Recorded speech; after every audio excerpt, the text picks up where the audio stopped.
How to escape North Korea.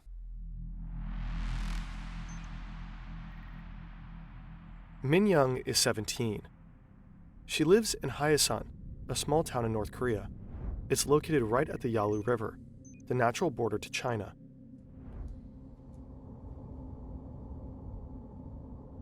Across the ice, Min Young can see the other side. Freedom is so close, yet so far. North Korean soldiers are nearby, patrolling the area.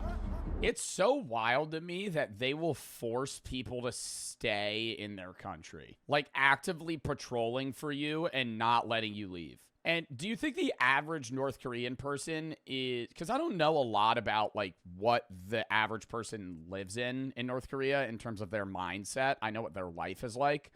But do you think they're kind of brainwashed into thinking that the outside countries are terrible? Or are they, like, actively knowledgeable that they're living in, like, an oppressive dictatorship? Because I don't understand how...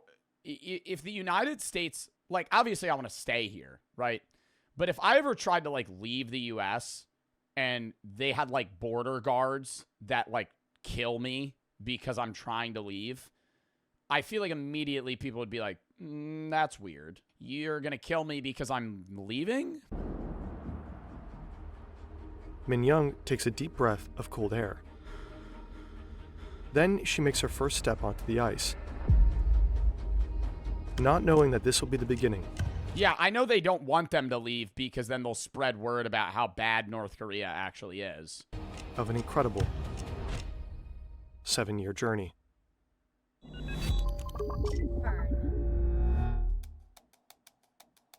North Korea is notorious for the oppression of its people and its poor human rights record. Under Kim Jong-un, it became even harder for citizens to escape. There are more fences, more guards, and since a few years... Around the entirety of North Korea, though? Like, you couldn't make, like, a makeshift boat and start, like, and just get on some beach and start fucking leaving? Like, they have soldiers and people on every single exit? There's no way. There's a new order to shoot on sight. Yet, every year, hundreds of North Koreans risk their lives to flee their country.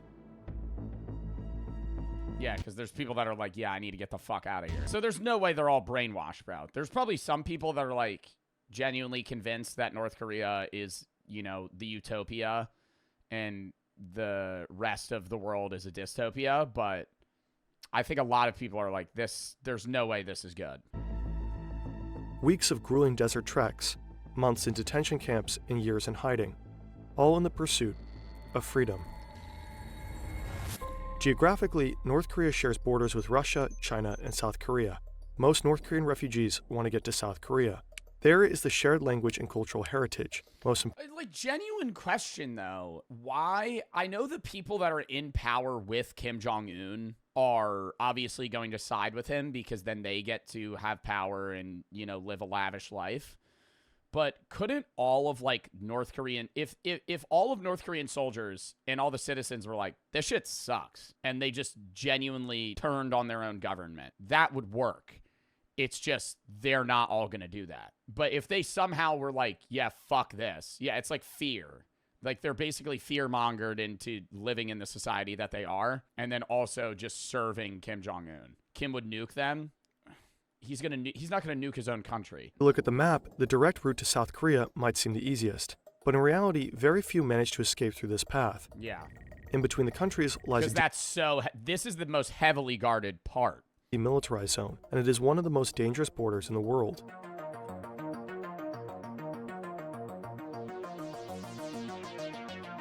Oh Chang-song is one of... Yeah, it's wild that your own, like, people would kill you for trying to leave.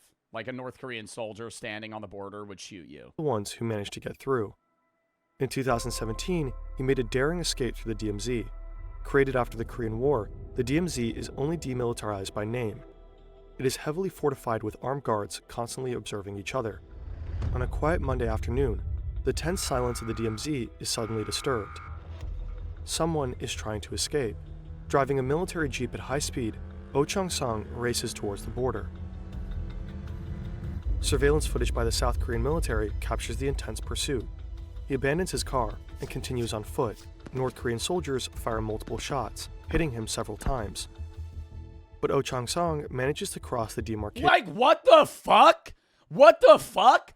It is literally the exact opposite of every other country. This is like the story that's going on right now. I'm thinking, oh, somebody's trying to enter the United States and they have a weapon and like we need to kill them. They're killing a guy that's trying to leave. Line. Collapsing behind a wall on the South Korean side, he endures for hours until South Korean soldiers rescue him. Escaping through the DMZ is extremely rare. Survival chances are near zero. Another rare, extremely dangerous escape route to the south is by sea. Yeah. Somewhere along the southeast coast, a North Korean man enters the ocean. The man is in his mid-20s and equipped with fins and a diving suit. Swimming for over 6 hours and covering more than 3 kilometers, he reaches the South Korean shore near the town of Goseong. Despite being caught on surveillance cameras, South Korean forces only find him later, resting under a tree. He turns out to be a North Korean fisherman seeking asylum. The tides had worked in his favor. Presumably, the man had prior knowledge of the sea conditions. Without, he probably would have drowned. Defecting this way, too, is near impossible. Only a handful of... That's probably the smartest thing, bro. I was thinking I'd just go through China. I'm thinking that's where most people go. Like a Chinese train, jump over here, because they're probably not guarding this border that heavily. People have succeeded through this route. Similarly, it is Ooh, wait. North Korea and Russia border each other? I didn't know Russia extends all the way out here. I thought China entirely bordered North Korea. extremely rare that North Koreans defect to Russia. Yeah, no, that's probably a terrible play. I didn't even know that was an option, let alone if it is. Obviously, it is an option. I would never opt for that. Trying to go to Russia, I would probably go through China because there's so many people in China that it's like you could hide yourself easier. The border is heavily guarded, and the river is too deep to cross. The few people publicly known for defecting to Russia are privileged or high-ranking citizens who manage to cross with the help of their connections. The most promising path for North Korean defectors is through China. The two countries... Yeah, but you go through China, China finds you, they're going to send you back. So you have to basically, how do you get out of China? Because China's a big country. So where are they going after that to where then they're safe? And then are they going to try and go through China to a different country back to South Korea? Or are they just trying to get the fuck out of North Korea? I think that's just the plan. It's not even like end goal, where am I going? It's just, I need to get the fuck out of here. How the hell do I get out of here? For North Korean defectors is through China. The two countries are divided by 2 rivers. They have to go to Vietnam? The Yalu and the Tumen. Some sections are shallow and waist deep. In winter, these rivers offer a rare opportunity. The water freezes solid. For those desperate enough, crossing over the ice might seem deceptively simple. Oh, dude, but what if it's thin, you fall through? Crossing is just the beginning. The real danger lies on the Chinese side, where defectors face constant threats of capture and repatriation. Min Young grew up in a modest home overlooking the Yalu River. From her backyard, she can see the hazy outline of Chinese villages. Her family is relatively privileged. They don't starve. Her father, a traveling salesman, frequently crosses into China for business, while her mother works for the government. In her free time, the mother makes extra cash by trading smuggled goods from China. This is a common practice for North Koreans that live near the border. We watched a video about that, like shoes and cigarettes and just random things that like they have in North Korea, but not to the extent that people in other countries have that they need to get their hands on. But I'm wondering if you get caught with those goods, if you get in trouble. Like if you trade shoes with China and then some North Korean soldier finds you with those shoes, are you getting like fucking sent to a work camp? What's happening there? You'd get tortured? I don't think it would be that serious though, really? Economic conditions increasingly drive them to find additional income. Life changes dramatically when Min Young is 14. It's the year 1994. One day, she returns from school to find her father missing. No. He has been arrested on his way back from China, accused of bribery and corruption. The family suspects he was tortured during his interrogation. Months later, he dies in a hospital. Min Young, her mother, and her little brother are left alone, devastated. Disillusioned, Min Young begins questioning the contradictions she saw around her at an early age. The suffering Yeah, this is where you start questioning your own fucking country, dude. during the famine, the lies in state propaganda, and the harsh realities of survival all build up to a pivotal point. I mean, dude, once they embalm that motherfucker and they have him in a glass case in North Korea, and it's like they try to say that he's like an immortal leader or whatever, it's like Kim Jong-un's dad, and he just sits there. That alone's like, what the fuck are we doing? We're gonna try and keep his body there forever. His sister's worse. Yeah, we watched a video on that. And how she like speculatively does meth or something, and she's like like Kim Jong-un's a figurehead, but his sister runs the country. She's like the one pulling the strings. To the Chinese side, her heart pounding. Her plan is to visit relatives up north. She seeks a Chinese smuggler who lives by the river. But how the fuck you get how you get into Shenyang? You've never left North Korea. And you're just like, yeah, I'm gonna beeline it from Hai San to Shenyang. That's gotta be fucking 150 miles. That is not close. To visit relatives up north. She seeks a Chinese smuggler who lives by the river. He frequently trades goods with Min Young's mother, and she trusts him. He agrees to drive her into the sprawling city of Shenyang. For the first time, Min Young experiences a world vastly different from the one she had just left behind. Bright lights, bustling streets, and the abundance of food and goods leaves her overwhelmed. Weeks go by and she turns 18 years old. She wants to return to North Korea, back to her family. What? But then she gets a sudden phone call. Oh my God, are they gonna say like, we have your family? Oh no, they're gonna send her family to a fucking camp. From her mother. Rumors of her disappearance have spread across town. People suspect she might have left the country. Coming back would be too dangerous now. Her family fears retaliation for letting Min Young escape. So Min Young's mother urges her to stay in China and live freely. Min Young remains in Shenyang. Yeah, but then what are they gonna do to her family? She begins working in a restaurant and learns Mandarin. She lives in constant fear of being caught and adopts several new names to evade detection. One day, two men enter the restaurant. Dude, this is out of a movie. This is like, so she lived this life. They ask for her and flash their badges. It's the police. They take her away. It's over, she thinks. This is the end. At the station, they question her relentlessly and demand she complete a written Chinese test to prove her fluency. She does so, hands shaking, constantly at the verge of a panic attack. But she passes the test. It's a narrow... Passing a fluency test in fucking Mandarin after, like, what, 2 years of learning it? That is so hard. That is so hard. Mandarin's one of the hardest languages to learn. Escape. Had the officers doubted her, she would have been deported to North Korea without a doubt. What? If she didn't pass the fluency test, that was what it was riding on? But then did she get connects to get, like, Chinese papers? Because she has to prove that she's a citizen of China. How did she, or is she just saying that she's from a different country that's not North Korea? Everything she risked, every moment of her struggle, would have been for nothing.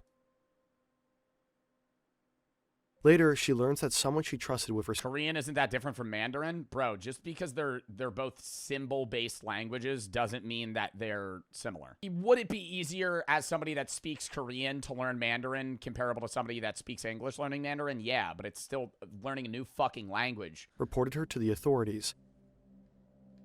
In 2002, she takes the train to Shanghai. It marks the beginning of a new chapter in her life. In the megacity, it'd be like you learning German, like right now. She meets a broker who provides her with a new identity. She spends her entire savings on this ID. With it, she secures a job as an interpreter. She's 18, it is still a sponge.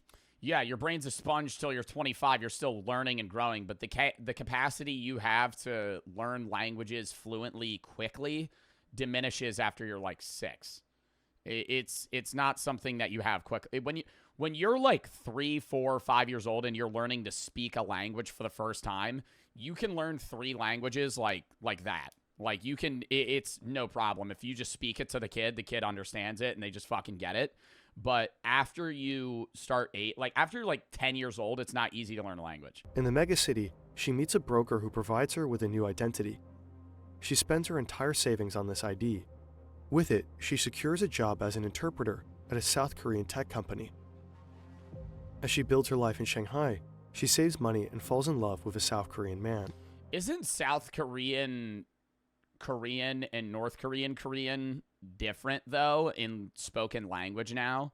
Not to the point where they can't understand each other at all, but they've been separated to where they're starting to actually, like, just basic, language and shorthand sayings are starting to, like, accumulate so much that, like, they can't understand each other entirely.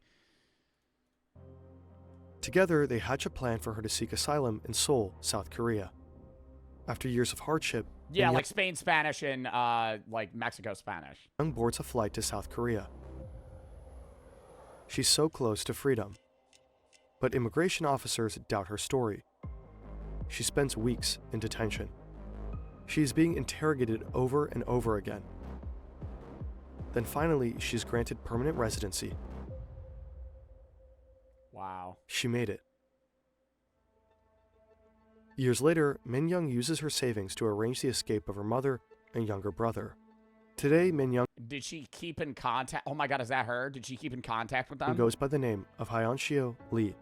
She is a human rights activist, speaking out for defectors and advocating for freedom in North Korea. Her journey took over a decade, but her resilience and courage led her to live a life free from fear. We linked her book in the description. Min Young's story is one of pain, loss, and perseverance. But ultimately, it is a testament to the unyielding spirit of those who refuse to live in chains. Ooh.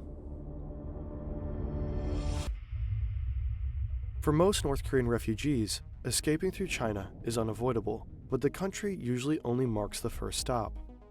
The ultimate destinations are Vietnam, Thailand. Yeah, getting out of China, because you don't want to be in a country that's bordering North Korea, that's allies with them, because then they're more likely to fucking help North Korea get you back there. Sanctuary and a route to asylum in South Korea.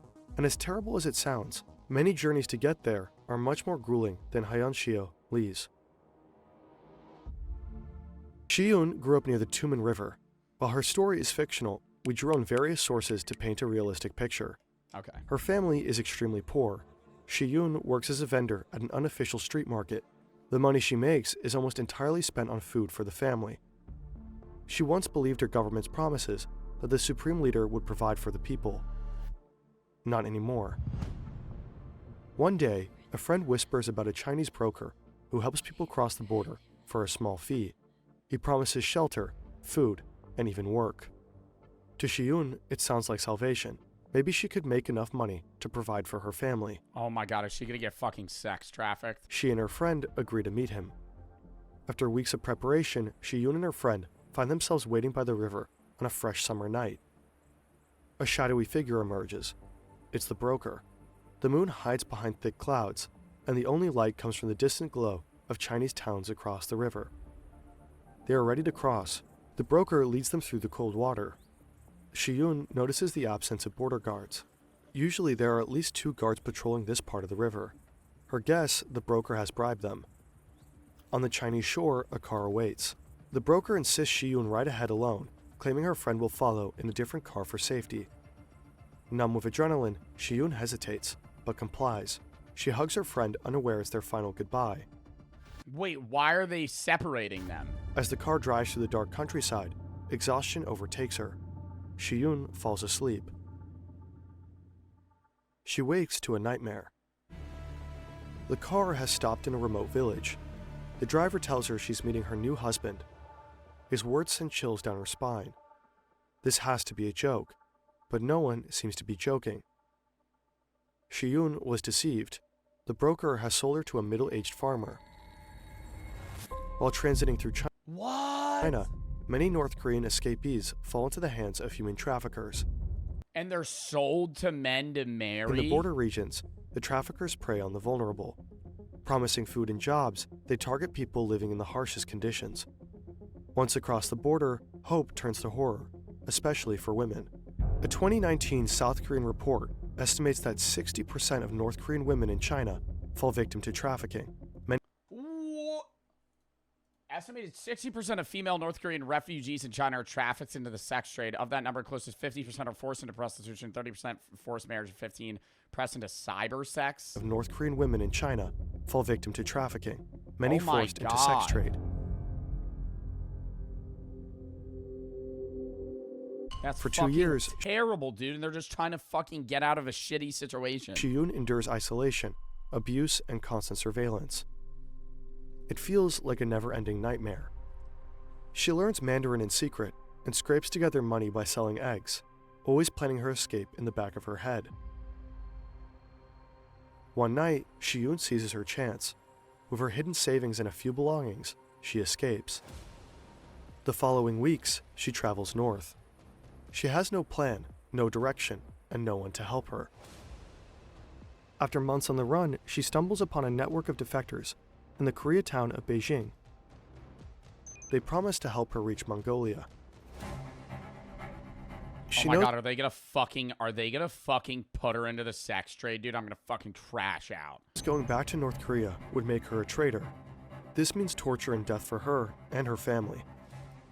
She can't go back. This strange faraway place seems like the only chance at a free life. Oh So yeah, dude, at this point I'd fucking go live in Mongolia. Just get out of the fucking shit show. She decides to go.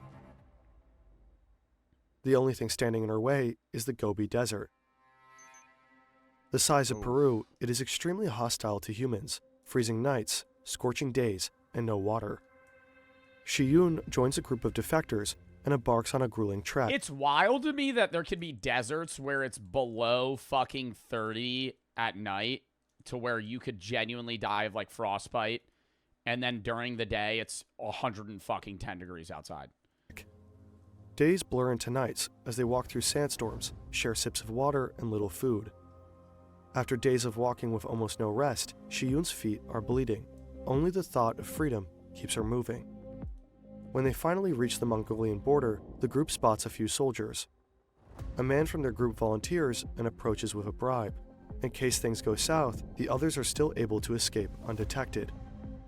Shiyun nervously watches as the man from her group talks to the soldiers. Luckily, they are Mongolian and quite supportive. They guide the group to a detention center. Shiyun spends months in a refugee camp before finally being granted passage to South Korea. She is one of the few hundred that make it every year. I didn't even know it was that many people. I know that a few hundred is very low, but I thought it was literally like 2 people get out of North Korea every year. I didn't know. 229, 63, 67, 99.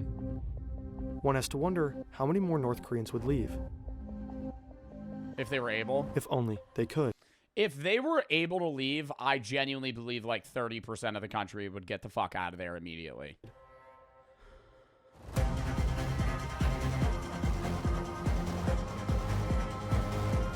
It's just, even if they do escape, the life also might just be shitty too, because they probably hear the stories about the sex trafficking and stuff too from people that live on border towns. So it's like, why even try and leave if it could potentially even be even worse?